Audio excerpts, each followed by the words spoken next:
Hello there guys, and welcome to another day in paradise.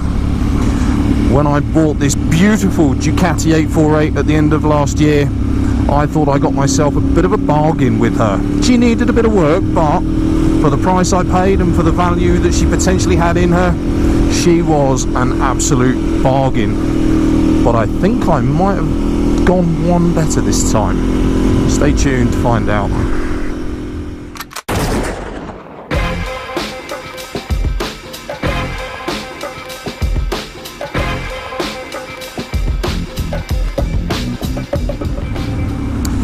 So Christmas 2016, I took possession of this beautiful bike that had unfortunately been languishing, neglected on our compound, and with a lot of love and a lot of money, I have managed to bring back to life a fantastic motorbike. And I'm quite proud of that. I'm quite proud that I took a bike that had been sat in a hedge, hadn't been run, and I've made it into this amazing machine that I'm currently sat on. And we've had a really good year together. Backwards and forwards from Jeddah, up and down the escarpment, some high-speed runs down to Maison. We have taken advantage of all of the amazing roads that lie on the doorsteps here in Taif. I love the way this bike steers, I love the way this bike moves around, I love the fact that this bike revs like an inline 4 despite being a V-twin. The fact that she gets to 6,000–7,000 RPM and she really picks up and takes off. It's a bit like having two motorbikes in one, this.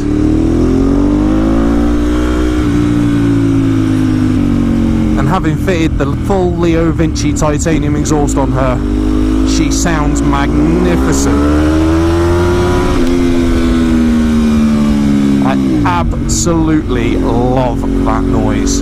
That V-twin, the way that she just, yeah.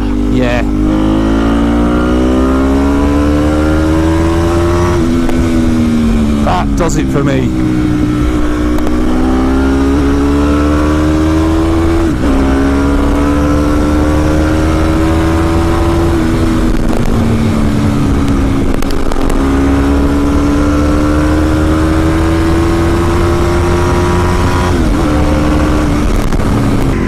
And you guys will remember, if you watched that video where I revealed the fruits of my labour, I'd managed to get this bike up and running. And I said that I was going to use it, I was going to enjoy it, and then I was going to ship it home. And I've mentioned in various of my videos across the year that I was going to take this bike home and have it as my track bike. Unfortunately, when this bike fell over, after I'd ridden the Scrambler back to the UK, and I spent quite a significant amount of money putting her back together, that kind of sealed the deal for me that there wasn't the value in selling this bike, and I was going to take it home, put some track fairings on it, and I was going to have it as my own personal track day bike. Now, I made all those statements with the best of intentions, and there's a reason why I brought her here on this particular road for this particular video, because sadly, despite the best of my intentions, all good things must come to an end. And unfortunately, I have sold this beautiful Ducati 848. She is no longer going to be mine. So having put so much time and effort rebuilding this bike, and quite a substantial amount of money, I'm not going to lie, it was always going to take something very special to convince me to turn my back on this beautiful machine. And I hope you guys will agree that she's got a worthy successor. Ladies and gentlemen, please join me in saying thank you very much and goodbye to the 848 and hello to the Panigale.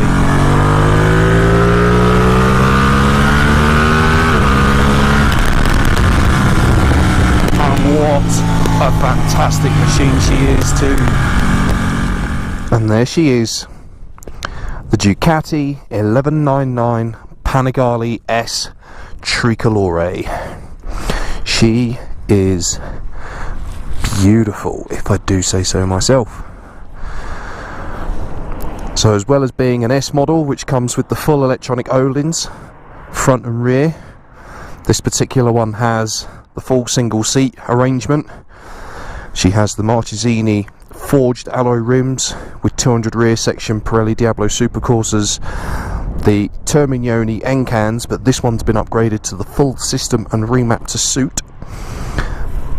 The badass Brembo calipers, and this one has also been treated to quite a lot of carbon and billet. She is an absolute beauty. She's not perfect, she needs a few little cosmetic TLC touches, but for the price I got it for, I am over the moon that I now have my own Panigale. As I said, I've wanted one of these since I saw the press shots in 2012 of the Panigale 899.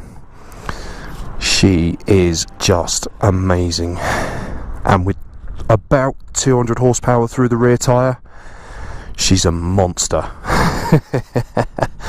Right, let's get geared up and get going. I'm going to go and try a new road today, so we are heading that way through the mountains. Let's go. So this is a new road that's been recommended to me by some of our Lycra Nazi cyclisty types, but this is a very, very different bike to the 848.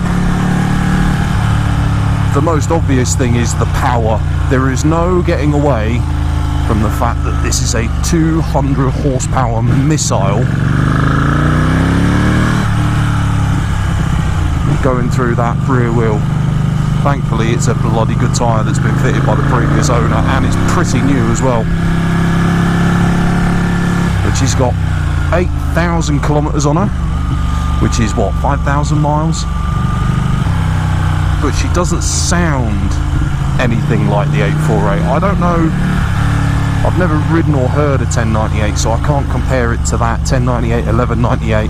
I'm assuming the 848, 1098, 1198, 1199, they're all evolutions of the same engine. However, this does not sound anything like the 848. The 848's got a really sharp bark, whereas this is just blaring bass. This is so ridiculously loud, and as I said, shit. The irony is, I was going to ship the 848 home to be my track bike, and it might have struggled with the Leo Vinci system, but I had the baffles. This has got the full Termi race system, but this is too much to be a road bike, and it's never going to pass noise tests to get on track. Oh my god, I've been well and truly stitched up here, haven't I? Does this count as off-road in a Panigale?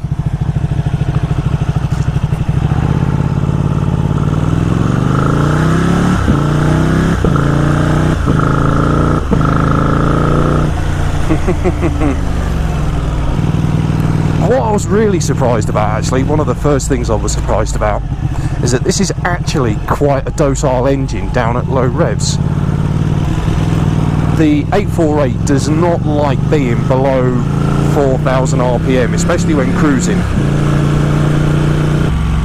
Whereas this will go all the way down to 2.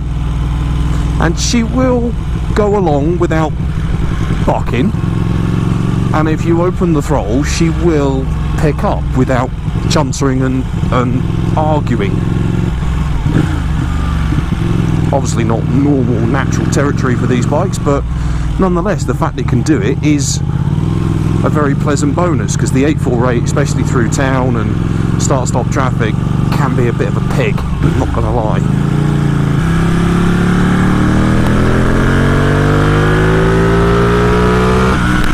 But it has that Panigale induction roar that no other bike has.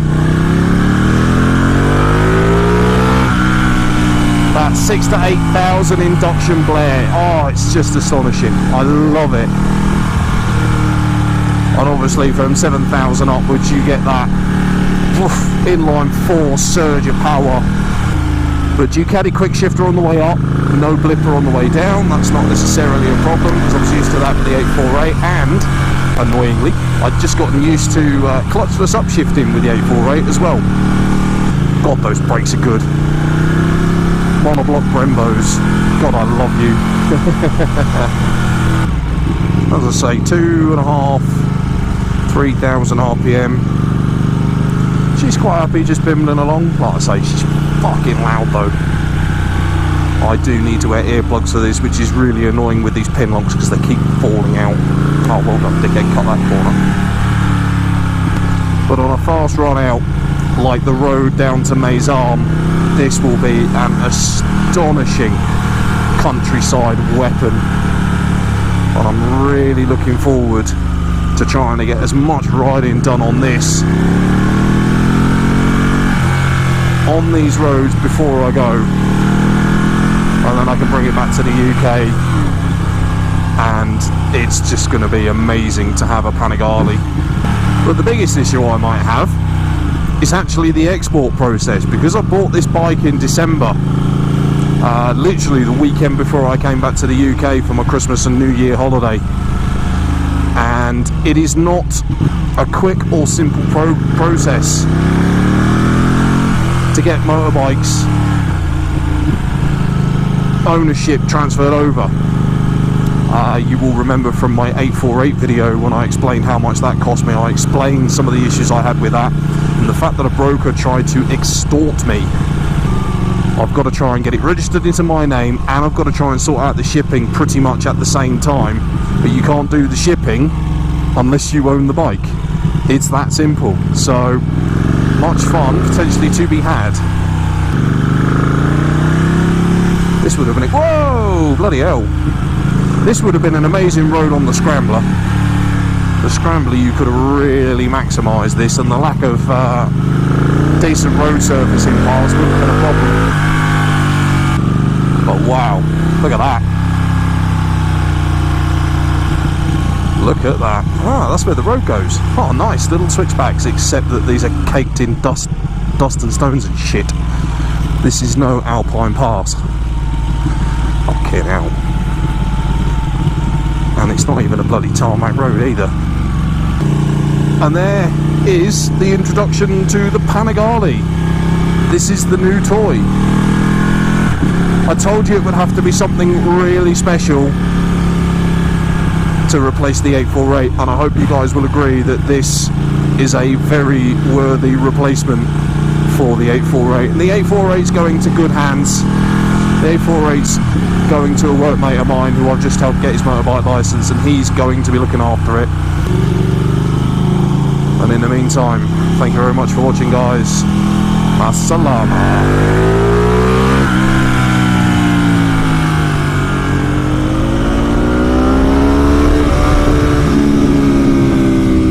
This really is such a fine and delicate scalpel.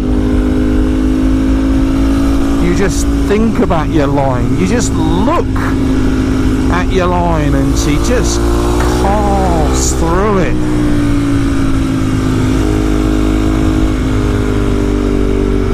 I know I'm going to miss this bike, but I'm sure this bike's not going to miss my ham-fisted lack of riding talent. But you know what? I'm bloody glad I've owned this bike. I'm bloody glad. And I think once my time's done with the Panigale, I will definitely look at coming back down to one of these.